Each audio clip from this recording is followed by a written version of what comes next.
Now, is this not a beautiful morning?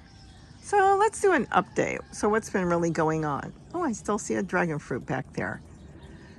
The weather here has been cloudy, as you can see. We did have some rain yesterday. We're supposed to have some more rain today, so we'll check that out and see if that really comes about, because it hasn't really rained anymore, but it's very wet. Isn't this a beautiful view here? And then this is coming from my bird garden, which needs cleaning. I've got to empty out the trough here with the tomato plants. We just had thousands of birds here. I stepped out, so they all kind of took off into the trees. They're really full. So the trough right here is going to be empty. And I'll start new, and here's my goal. I'm going to move it. I want a path, and I want to be able to get through here. I'm going to keep this plant here because this Hummingbirds lunch, it's a cutting I put there, has been attracting hummingbirds constantly. So I'm going to leave that right there. I like it being by the screen door where I can sit and watch. So that's going to stay. But this is going to be moved so I can allow the dragon fruit to go along the back. I'm going to put it up on the rebar that Gary put there. And the trough will go somewhere else. I'm not sure. Let me step out for a minute. I'm not sure yet where. I have time. Right now we're in the holiday season, so I don't have to think about that. So the trough will be moved. That was like, those things cost about $100. So I definitely want to keep it. Gary's got some. We have one more I think we're not using. Probably the other side of the yard here, because I'm going to move the bird cage down there and get the birds more concentrated. See the bird cage down there? It's actually a dog crate. That is where birds feed, and it protects them from hawks, but I'm going to move it in this area. Maybe I'll move that in here, and I've got another setup I want to do here. So take the trough and move it to the other side of the bird garden, and then have the birds all concentrated in here to come in here, eat, and take a bath. And then you know about my zigzag of branches all over. You may not like the looks of it, but let me tell you something. That keeps the hawks out. They can't get in. Let's put it this way. You're not going to stop them from coming around and looking, but they can't do the maneuver that they need to do to grab a bird. So they may try, but by the time they try, the birds see them and they're all long gone. And I'm actually debating if I'm going to make a water feature on the other side of my ball fountain. I can walk over there. I've been thinking about that. I'll bring in more dragonflies. Aren't these beautiful? They'll have to be repotted and moved later. Gary got some of these for $5 at Home Depot, clearing out these beautiful plants. Aren't they gorgeous? They're emu bushes, and these are kind of a red-orange. We've also got the pink on the other side and the yellow. Now, I was talking about putting an arbor here and putting a plant in there, but I'm almost thinking of making a water feature in this. That would be really cool. Deep enough for dragonflies to come in here and lay their eggs. Now, it won't be set up for frogs or lizards unless I make a ramp. I don't have a ton of lizards in here. They more tend to stay by the block walls. They like to be warm, so I'm not sure if I'm going to do anything for lizards, but dragonflies, yes, and set up for birds to come in and take a bath. If I make it too big, now here's going to be the downfall, and this is why I really have to think about it. If it's too deep or too big, and this is very open here, it will bring in hawks to come take a bath because they like a bunch of water and they like to dive in. Oh, they swim. They go to my neighbor's swimming pool. So that's something I'm going to have to really think about before I do it. But I can also take my irrigation tubing, see how I'm placing it there, and I could string it up along the top, and that will stop them. They don't want to go through the irrigation tubing. So we'll have to think about that for the new year. That I'll leave. I've got tomatoes growing in there and all kinds of brassicas that came up. I've got potatoes. So that's kind of the update here. And then a lot of the tree collards that I planted there are starting to take off. And then whatever doesn't take off on that side, I will replant more, but they're still hanging on there. A couple of them really did really good. So that's what's going on here. Here, so many times I'm going to reset up this dog kennel. These are dog kennels, by the way. And if you're new here, then what you probably don't know is years ago, one of the big pet stores cleared out their grooming area where they groom dogs. And they took them all out. My daughter was working at a pet shop at the time, and she called me. Oh, look at the birds. I think they're seagulls. Look how many. Oh, wow. They are seagulls. what a treat to see. You rarely see them fly over here. Look at that, because of the weather. So she called me and said, you better get down there right now. They just cleared out the grooming. They're setting up all new dog kennels, and they threw them by the dumpster. So of course Gary went down there and took a couple loads, and he brought them all home, and we're not using them for dog kennels, but we were using them to grow in. So that's where these came from, and they've been set up here for about 7-8 years now. They were never set up right, and I would have to tip them because we threw rocks in there in our native soil. This was before we were gardening, and so they weren't done right, but I do still growing them, of course, on the top. So anyways, going back to that, that's why they're all different sizes. That's what these are, and they're of fiberglass, and they're really good, and they've got holes, of course, all over.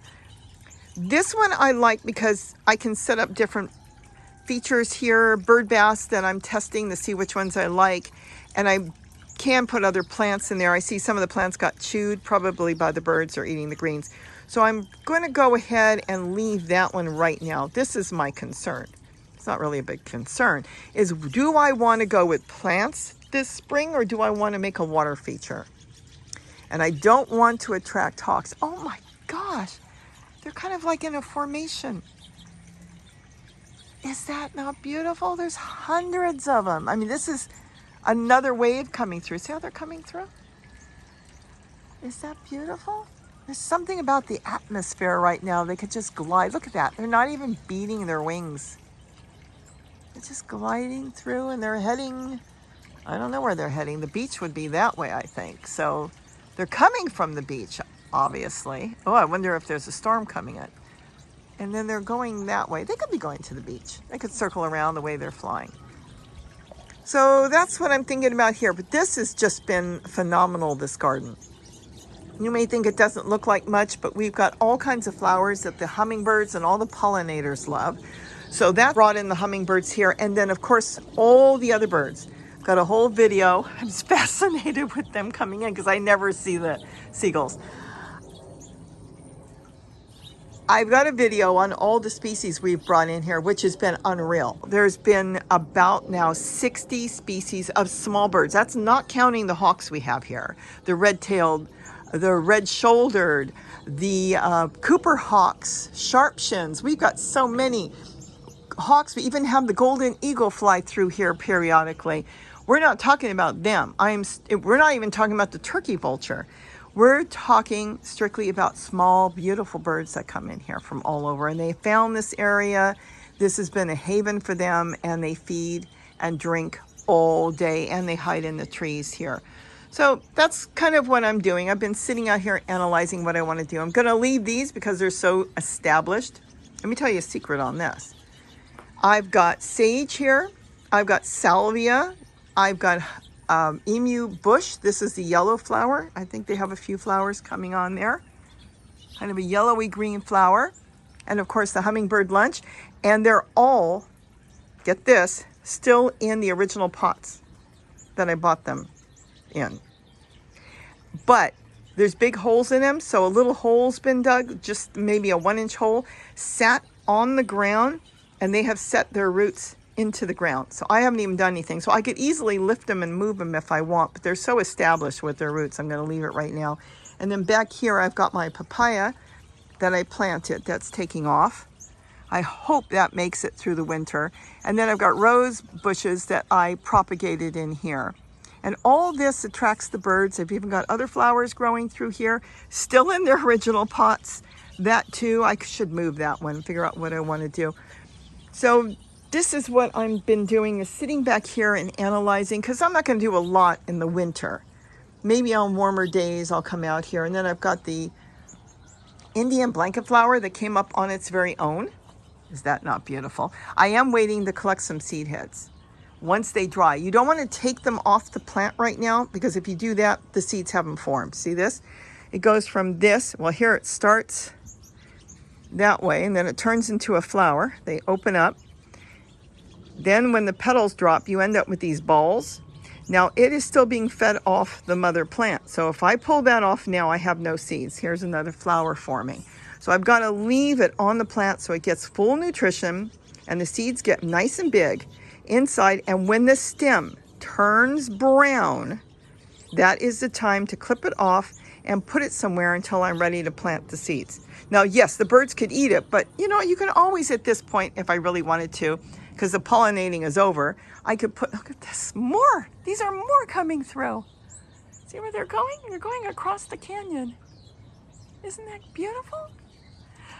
Now, I could always cover it with some tool and then not let the birds eat it because the seeds haven't formed yet. So they're not going to come in and eat it yet. I'm not that worried about it. I'll be able to get it before they get them all. And then this is the trough I want to get rid of. So that's basically it. I'm just trying to figure out how I want to set this up. I'm leaving the dragon fruit. We get hundreds of dragon fruit, and we eat dragon fruit like every night. And we still have a couple more left back there, and then that will be it until summer. So I just kind of wanted to walk you through what's going on. You could take a very small section anywhere, and all you need to do is put food, water. If you're attracting hummingbirds, well, right now, if you don't have hummingbirds, you wouldn't do it now. But if you do, you put a hummingbird feeder, and then you put some flowers that they like, because they're going to see the flowers probably first in your garden. And then once they come down, they'll find the feeder. And then on top of that, you can put bowls of seed, like we put out different seed for the birds, and that will bring in the seed eaters. And once you have them and you've got plants, the next thing you're going to bring in are the insect eaters that are absolutely beautiful. Those are your songbirds, your flycatchers. They come in because they see all the seed eaters eating, and they know it's safe. And you could do it like, look how small this little area is. You could do that anywhere. You could do it on a balcony. You could do it on a deck, in a small part of your garden. You can zigzag the top to keep the hawks out. And if you've got cats, then go ahead and set up maybe all your feeders up high, because a cat's not going to be able to spring up there. Try to keep the seed off the ground so the birds won't go on the ground. And there's many ways you can feed birds by keeping cats away if you've got cats. But start with feeders up above the ground and go with that, and then see, you know, how it will work for you. But you can do it in a small area. And I started here, and now, yes, I have been deciding to expand it to there and expand it a little bit over that way, but not all the way. I'm actually going to change that feeder and bring it closer this way, because that feeder way down there, I want to be able to step out and see all the birds in one spot and have my plants growing down there, but all this maybe from here on with birds. And then I can control the birds and control what's going on as far as hawks, cats, and just easier to step out, go through all the feeders, add in my food, and then step back in. I don't have to walk back and forth. Am I being lazy? No, I'm trying to concentrate them for me, for photographs, because I love photography and artwork, and I want to have the birds closer where I sit. See where I can sit in the sliding glass door, or I can, there's a bird there right now, or I can sit on the chairs here and just sit and enjoy the birds in one area. So if they come down there, then I can't get them over there unless I'm sitting there. So this way I keep them where I have eye shot of them in a split second to get those photos I want. So with that, have a wonderful day. You got to enjoy the, look at that, the seagulls are all gone. They're taken off wherever they were going. You got to enjoy that with me, and that was just beautiful. So have a wonderful day, and I just can't believe how beautiful the canyon looks today. Bye-bye. And don't forget to eat what you grow if I didn't say it. I always say that. I do forget once in a while not to eat. Yes, I do. That's why. Oh, no, they're back. Look at that. So they're circling around, coming from somewhere. This might be another group. They're all heading somewhere. They're heading down there. Wouldn't you head down there? That is absolutely beautiful.